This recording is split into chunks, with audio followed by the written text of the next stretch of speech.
Vendredi 21 février 2014, le ciel de la capitale politique s'obscurcit. Un événement malheureux vient de se produire. Charles Sylvestre Ateba Eyene est mort au centre hospitalier universitaire de Yaoundé. Ce fils camerounais, originaire de la région du Sud, poussa son premier cri le 15 janvier 1972 à Bikoka, un village situé dans la commune de Lolodof, département de l'Océan. Il fit un parcours scolaire très élogieux, titulaire d'une thèse de doctorat de la chaire UNESCO. Son sujet de thèse portait notamment sur l'expression médiatique des forces sociopolitiques et le défi de la préservation de la paix sociale au Cameroun. Une thèse qui lui valut la mention très honorable. Charles Ateba Eyene était également homme politique, membre du comité central du RDPC, le parti au pouvoir. Il était aussi un acteur prisé des médias camerounais. Par ses différents canaux, il étalait librement sa pensée, pointait sans détour l'égoïsme, la corruption qui alimente la misère des Camerounais. Le problème sérieux du Cameroun, c'est que la vie coûte cher. Le coût de la vie est élevé par rapport au niveau de vie des Camerounais. Vous ne pouvez pas demander à un peuple spolié comme le peuple camerounais à chaque fois de faire les efforts. Il n'y a aucun peuple au monde qui a déjà fait les efforts que les Camerounais ont fait. On a réduit le salaire 3 fois. Au-delà des salaires, à chaque fois on fait des sacrifices. Maintenant on va demander même de donner le poumon gauche ou bien le rein droit. C'est-à-dire qu'on va demander tout aux Camerounais.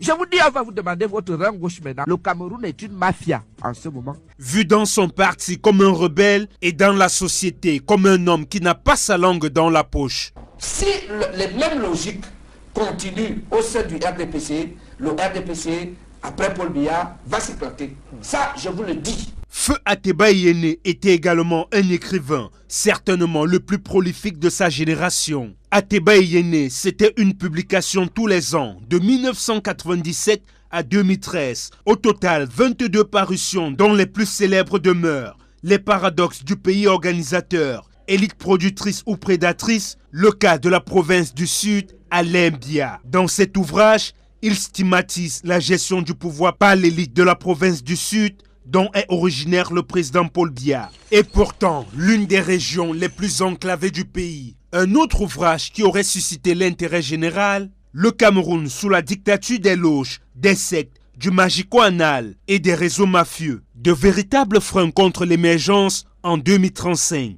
Un ouvrage de 381 pages, toujours d'actualité, au regard des nombreuses dérives dans lesquelles le Cameroun sombre aujourd'hui. Monsieur le Président, vous vous attaquez à la corruption, vous vous attaquez au détournement, vous vous attaquez... Mais il y a un autre volet important, c'est que les mafias et les logiques des loges, des sectes, ont pris le pays en otage. Rappelons que le décès de Charles Ateba Eyene avait fait l'objet d'une vive polémique. Entre mort naturel et règlement de compte, l'opinion publique est restée sur sa faim. Charles Ateba Eyene décède à l'âge de 42 ans.